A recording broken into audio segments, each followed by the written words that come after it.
ला साया।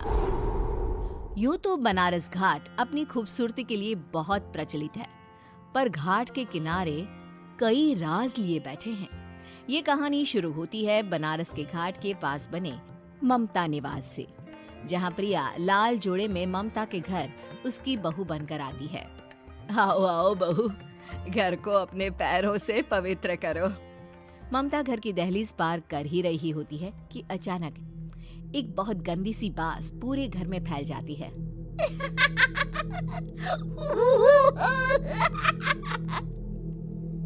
ये बदबू और ये आवाजें, ये कौन हंस रहा है माँ? अब ये पड़ोसी ना हमारे थोड़े अलग से है। कहाँ हम शाकाहारी और ये मांस मच्छी खाने वाले। छोड़, तू ध्यान मत दे और गृह प्रवेश कर। और हाँ बहू, अपनी सास की एक बात हमेशा याद रखना, इन पड़ोसियों से तो कभी बात नहीं करेगी। अच्छे लोग नहीं है ये। अपनी सास की ये बात मानेगी ना बेटा? हाँ माँ, जो आपकी मर्जी, मैं उनसे बात नहीं करूंगी। अगले दिन प्रिया अपनी पहली रसोई बनाने रसोई घर में जाती है। ये छोकी बात तो नाक में जा रही है। एक काम करती हूँ, खिड़की खोल देती हूँ। प्रिया खिड़की खोलने जाती है। इतने जाले, लगता है इस खिड़की को कभी खोला ही नहीं गया। पर ऐसा क्यों? ओह, नॉन वेज की स्मेल आती होगी ना। 2 मिनट के लिए खोल लेती हूँ, फिर बंद कर दूंगी। प्रिया खिड़की खोलती है। खिड़की खोलते ही उसकी नजर सामने वाले घर की खिड़की पर पड़ती है, जहाँ एक लड़की खड़ी होती है।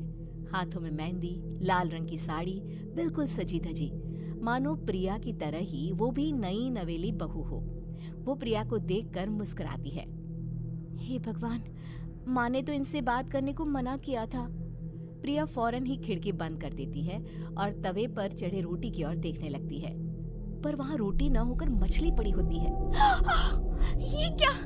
पहली ही रसोई में इतनी बड़ी गलती! हे भगवान, अब मैं क्या करूं?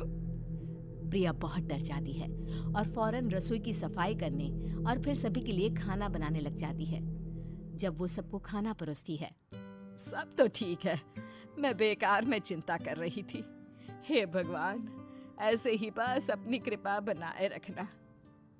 रात के वक्त जब सब सो रहे होते हैं, तब प्रिया को पायल की आवाज सुनाई देती है, जिससे उसकी आंख खुल जाती है। ये पायल की आवाज कहाँ से आ रही है? प्रिया उठकर उस आवाज के पीछे छत की सीढ़ियों तक जाती है। तभी उसे बच्चे के रोने की आवाज आती है। प्रिया छत पर जाती है तो क्या देखती है?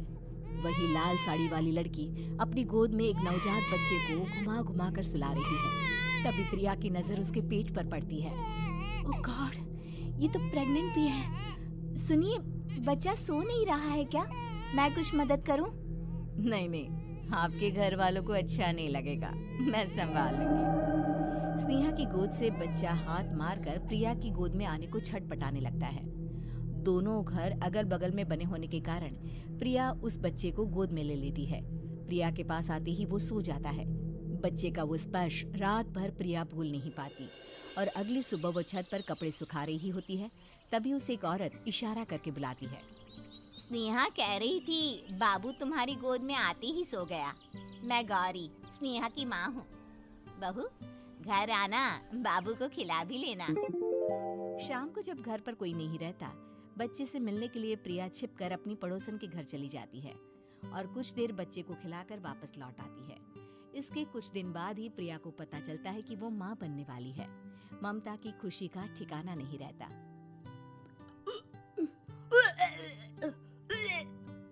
माँ जी, पता नहीं क्यों उल्टी आ रही है। प्रिया भागती हुई वॉशरूम में जाती है तो हरे और लाल रंग की उल्टी करती है। उस उल्टी में से कीड़े निकलते हैं। ये क्या? खून और ये कीड़े! माँ! माँ! प्रिया की आवाज सुनकर ममता दौड़ कर आती है, पर बेसिन में कुछ नहीं होता। प्रिया हक्की बक्की रह जाती है। ये सब क्या हो रहा है? प्रिया घबरा जाती है और अपने कमरे में जाकर सो जाती है। डर के कारण वो इतनी थक जाती है कि उसकी आंख लग जाती है। तब उसे ऐसा लगता है उसके पेट पर मानो कोई बैठा हुआ हो। कौन हो? प्रिया के पेट पर एक 5 महीने की बच्ची बैठी हुई थी, जो बुरी तरह जली हुई थी। माँ, तुम ही मुझे लाई ना अपने पेट में। मैं तुम्हारी माँ नहीं हूँ। कौन हो तुम? माँ, देखो मैं जल गई बुरी तरह से। 6 महीने पेट में रहने को भी मुझे नहीं मिला। सहला दो ना माँ। बचाओ, बचाओ, माँ। ममता दौड़कर कमरे में आती है। प्रिया की बातें सुनकर वो सब समझ जाती है। तू कहीं बगल वाले घर में तो नहीं जाकर आई ना बहू? मुझे माफ कर दो, मैं गई थी माँ।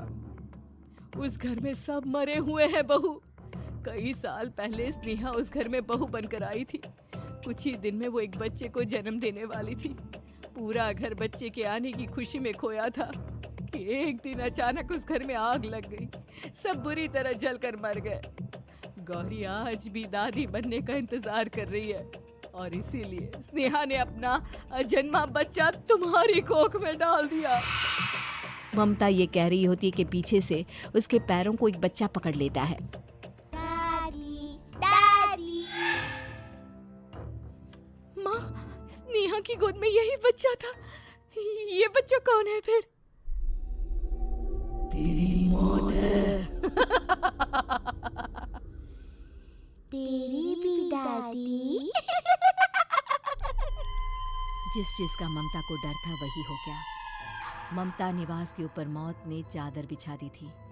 प्रिया का पेट ऐसे बढ़ जाता है मानो 9 महीने का हो। 2 हाथ उसके पेट से बाहर निकलते हैं। बहू, संतोष को फोन कर, किसी पंडित जी को बुला बहू। प्रिया का पति भागता हुआ घर आता है। ये तो होना ही था माँ। तेरा पाप तेरे सामने आ गया तो तू सह नहीं पा रही है। स्नेहा घर में आग लगी नहीं थी, माँ ने लगाई थी, प्रॉपर्टी की लालच में। और वो बच्चा मेरी पहली पत्नी का बच्चा है, मेरा बेटा, जो कि उस आग की चपेट का शिकार हो गया था। मैंने तुमसे ये सब माँ के कहने पर छुपाया था। मुझे माफ कर दो प्रिया। तुम अगर चाहो तो यहाँ से जा सकती हो। मैं तुम्हें किसी भी बंधन में रखना नहीं चाहती। मेरी शादी हुई है आपसे, मैं आपको छोड़ नहीं सकती, पर उससे पहले हमें स्नेहा, उसकी माँ और बच्चे की आत्मा की शांति करवानी होगी। संतोष और ममता गौरी के घर जाते हैं। अंदर सब कुछ जला हुआ होता है। जमीन पर जली हुई लाशें बिखरी हुई थी। ममता रो रो कर अपनी करने की माफी गौरी से मांगती है। प्रिया स्नेहा के घर वालों का अंतिम संस्कार करवा देती है और ममता निवास फिर से आत्माओं के साए से मुक्त हो जाता है।